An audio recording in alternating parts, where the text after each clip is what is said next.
เอือนี่ไก่ตามขอบบุญเดี๋ยวคอยกินแน่กันไล่เอาว่าจะใส่นี่เอามาแต่แบบไปซุ่มสบายดีทุกคนวันนี้จะมาเตากับปุ่นเนี่ยซาร่านี่กินเนาะเตากับปุ่นย่างมันคือย่างมันแห้งทุกคนเป็นอยากเป็นมายังเบ็นระหว่างขานอนอันนี้ก็ไปวางกัน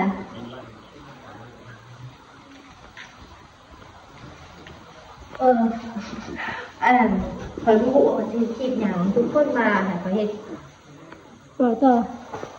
ทุกคนไปขอเหตุคลิปอย่างขอบอกไปเนี่ยทุกคนขอเหตุคลิปเกี่ยวกับอย่างไปนอนคิดอยู่แต่ละมือว่าสิขอเหตุคลิปเกี่ยวกับอย่างมันจะสิคือบุกขายเหตุคลิปบุหัวเสียคลิปอย่างนังกาอยู่เทียบไปใส่2 4 6 7หน่วย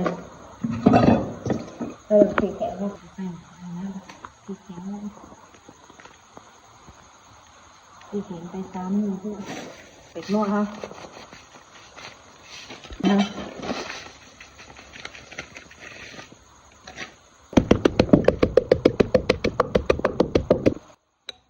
กับปีนะทุกคน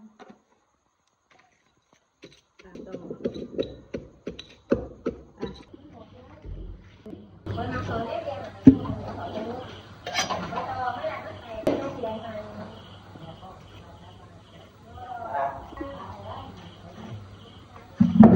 ว่าอยากเจ้าสาอะไร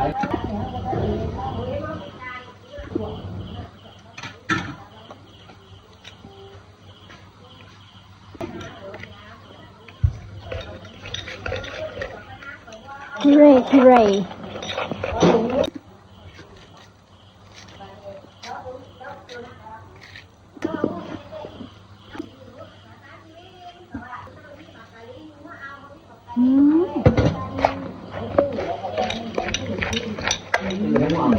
ี่จะใช้คือ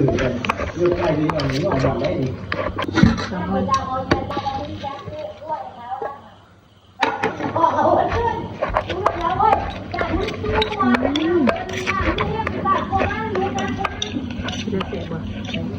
คือเสียงแห้ง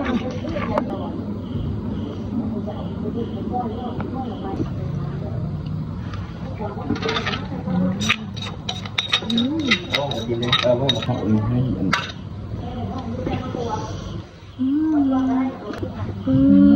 เป็นตัวแสบนี่แก๊สอย่างนี้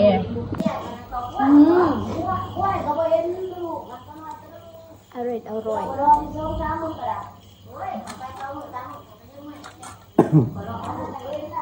ยแฉะเลยครับมันเลยมือแมงูถมันพระจะเด็ดงอดเพิ่น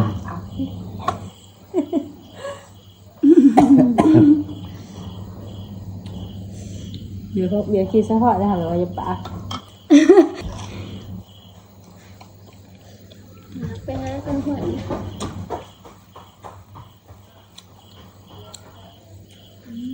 ชีเตอร์ได้ไงอร่อยน้องกินลูกศิษย์ว่าจะเป็นชีเตอร์นะไม่ขาเรื่องอะไรเนี่ย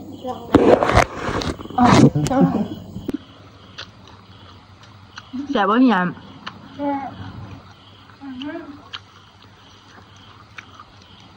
ไม่เป็นไรครับชีตาแซ่บ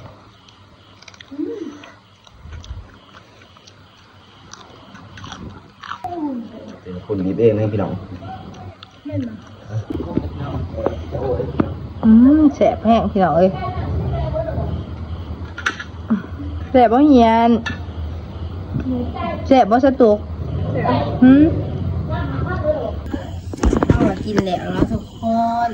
สำหรับคลิปนี้ก็สิจบเพียงซ้ำนี่เนาะคลิปหน้าพอกันใหม่บ๊ายบายเดี๋ยวเฮ็ดให้เด้อ